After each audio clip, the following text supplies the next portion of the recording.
Help out the Dr.Wily channel by clicking the sponsor button below. This way you can financially support us and get some cool perks in the process.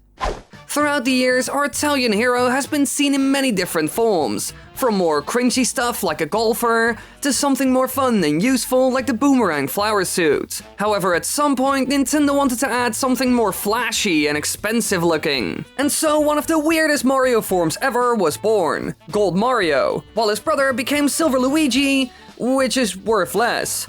I guess that says enough about Luigi. Anyway, since this has become such a well-known form in the Super Mario series in such a short amount of time, I would say we should finally have a look at it. So let's find out how it evolved in terms of use, design, gameplay, and story. Now all of this started in New Super Mario Bros. 2, where they wanted to add a new gimmick to the 2D side-scroller games that were based on the games seen in the 80s and 90s. The whole "we brought back the old classics" idea wasn't really new or fresh anymore. This concept only worked for the Wii and DS game, to be honest. After that, they certainly needed to add more to it all, instead of using just the appeal of the classic look from the past. And so they decided to go in a new direction with this title that would fit the series and ultimately created the gold and silver forms. The basic gameplay is very similar to the previous. However, this game had an extreme focus on collecting coins, with many and varied ways to collect a lot of them at once,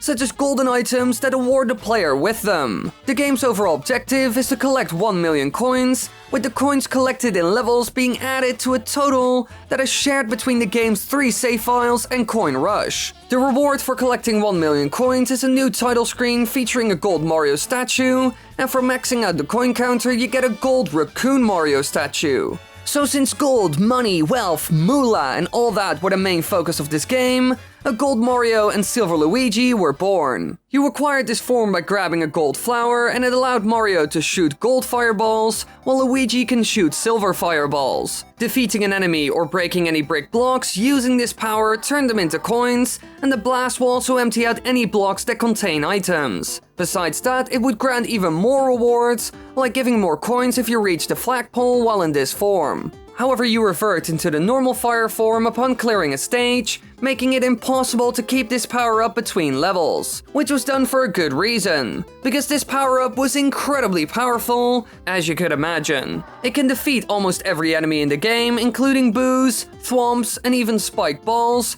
rivaling the power of the Hammer Bro. It can even defeat some bosses with one hit. So this was the new special and powerful item of this game, making gameplay more interesting, and when having it, also collecting coins easier. Most people who have played this game will know about this power-up. It was like a mascot ability, and using it to defeat enemies effectively was also rewarded because consecutive kills gave you more coins. It served a similar role to what the superstars do in other games, giving the players an extreme amount of power for a short amount of time and making chain hits fun and worth it. However, with it being specifically made just for this game, would it disappear right after? Well, you would assume so. They've done this with a ton of others like the Cloud Flower and Yoshi power-up seen in Super Mario Galaxy 2, for example. It played a big role, but wasn't seen again. However, Gold Mario had such a big appeal that it was still seen in other games, both main series and spin-off. The next Super Mario game we saw it in was quite special, because it wasn't really made by Nintendo. Oh no, they might have provided it to us, but the ones making the levels and the grand challenges are the players themselves. I'm talking about Super Mario Maker, which we will see on the Nintendo Switch soon with the second installment. In this game, one of the mystery mushroom costumes you can obtain by chance after winning the 100 Mario challenge is Gold Mario, but it can also be unlocked if the Mario Gold Edition amiibo is scanned in. The costume consists of the original sprite of Mario from Super Mario Bros, but gold, so it's quite different from the one seen in the 3DS game. But when transforming, you still hear the same sound effect from New Super Mario Bros. 2, so not everything was lost. And they even added new effects like sparkling sounds, which can be heard when wearing the costume,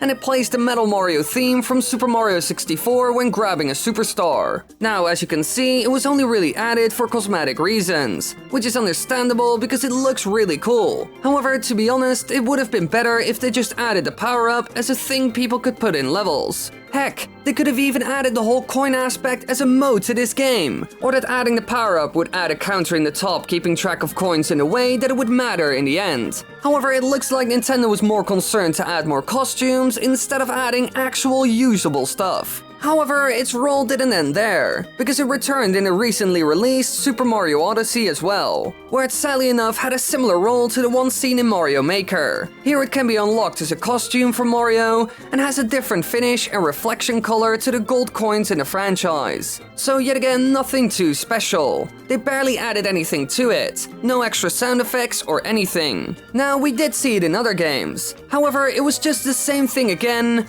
and again, and again, only adding it as a cosmetic feature. However, there was one spin-off game that finally did something interesting and even new with this power-up, because you can actually obtain it in a certain Super Smash Bros. Stage known as the Golden Plains. If you collect 100 of the coins scattered across the stage, you turn gold temporarily. While in this form your attack power is increased, you don't flinch, and can't be launched. So here we finally see it used in a more interesting way. It's not just a cosmetic thing. This has an actual impact on the gameplay and can be acted upon. It recreates the gimmick of New Super Mario Bros. 2 quite well. Collecting coins is rewarded and important. So in this map, it was quite an important mechanic, and if we did well, could totally win you the fight. In my opinion, this is 100% the best use of this power-up outside of New Super Mario Bros. 2, because it's so much more than just a costume as seen in this game, making this stage a lot more fun. And that's where our story ends. This Golden God wasn't really seen in any other games, and if it was, then it's just cosmetic, like so many others. But maybe when the new Super Mario Maker comes out, we can finally see it return